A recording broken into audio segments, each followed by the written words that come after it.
معراج کی بات کرنے کا تو اب وقت آیا ہے، اس لیے کہ معراج کا سارا واقعہ تو مسجد اقصیٰ کے گرد گھومتا ہے۔ سبحان الذی اسریٰ بعبدہ لیلا من المسجد الحرام الی المسجد الاقصیٰ۔ حضور نے معراج کی رات مسجد اقصیٰ میں نماز پڑھائی تھی، اور ایک بار پھر سے طیبہ سے فلسطین میں آ، راستہ دیکھتی ہے پھر مسجد اقصیٰ تیرا۔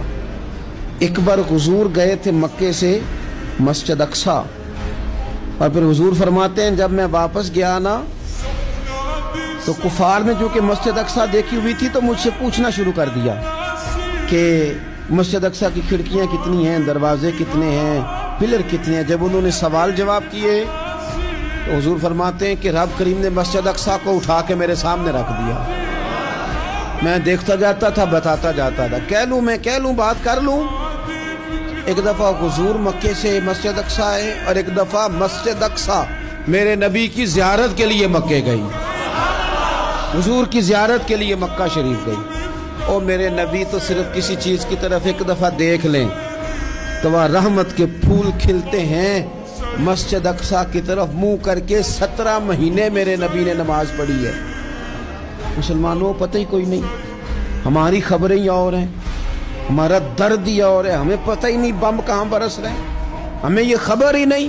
اور میں اس دور میں تقریریں کر رہا ہوں جہاں سوتوں کو جگانا نہیں پڑتا، جاگتوں کو جگانا پڑتا ہے۔ سیانے لوگوں کو سمجھانا ہمارے ذمہ لگ گیا، کیا کرے؟ اس قوم کو سکھانا پڑتا ہے جسے پتہ سارا ہے، لیکن جان بوجھ کے آنکھیں ہماری بند ہیں۔ یہ مولوی کو بات کرتا تو لوگ کہتے دیکھو مولوی گالی دیتا ہے، لیکن اگر قائد اعظم محمد علی جناح کہے کہ اسرائیل امریکہ کی ناجائز اولاد ہے تو پھر تو تمہیں ہضم کر لینا چاہیے نا، پھر تو لیبرل کو بھی ہضم ہونا چاہیے نا کہ قائد اعظم نے کہا ہے، اور اس ناجائز بچے کو تم نے اتنی طاقتیں دے دی کہ وہ مسلمانوں کے قبلہ اول میں نماز پڑھنے والوں کو بھی نہ بخشے۔ کہاں گئی تمہاری وہ انسانی حقوق کی بڑی بڑی تنظیمیں، کدھر گئی؟ اور میرا پاکستانی میڈیا سے بھی سوال ہے، چند دن پہلے سیالکوٹ میں ایک واقعہ ہوا، ناانصافی ہو گئی جی ایک بی بی کے ساتھ، ہر بندے نے شور مچایا، بڑے بڑے طوفان اٹھتے ہیں، کیوں ہوا جی کیوں ہوا؟ مسجد اقصیٰ کی توہین ہو گئی تو پھر طوفان کیوں نہیں اٹھا؟ ٹاک شو کیوں نہیں ہوئے؟ بحثیں کیوں نہیں ہوئی؟ میں اس موم بتی مافیا کا کیا کروں؟ ان لبرل لوگوں کا کیا کروں؟ ان کے سپورٹروں ووٹروں کا کیا کروں؟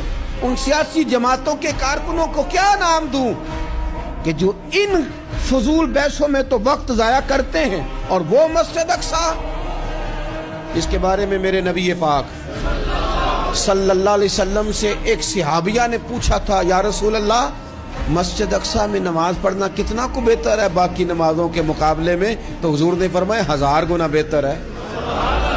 بی بی عرض کرنے لگی سونیا میں جا تو نہیں سکتی، دل بڑا کرتا ہے۔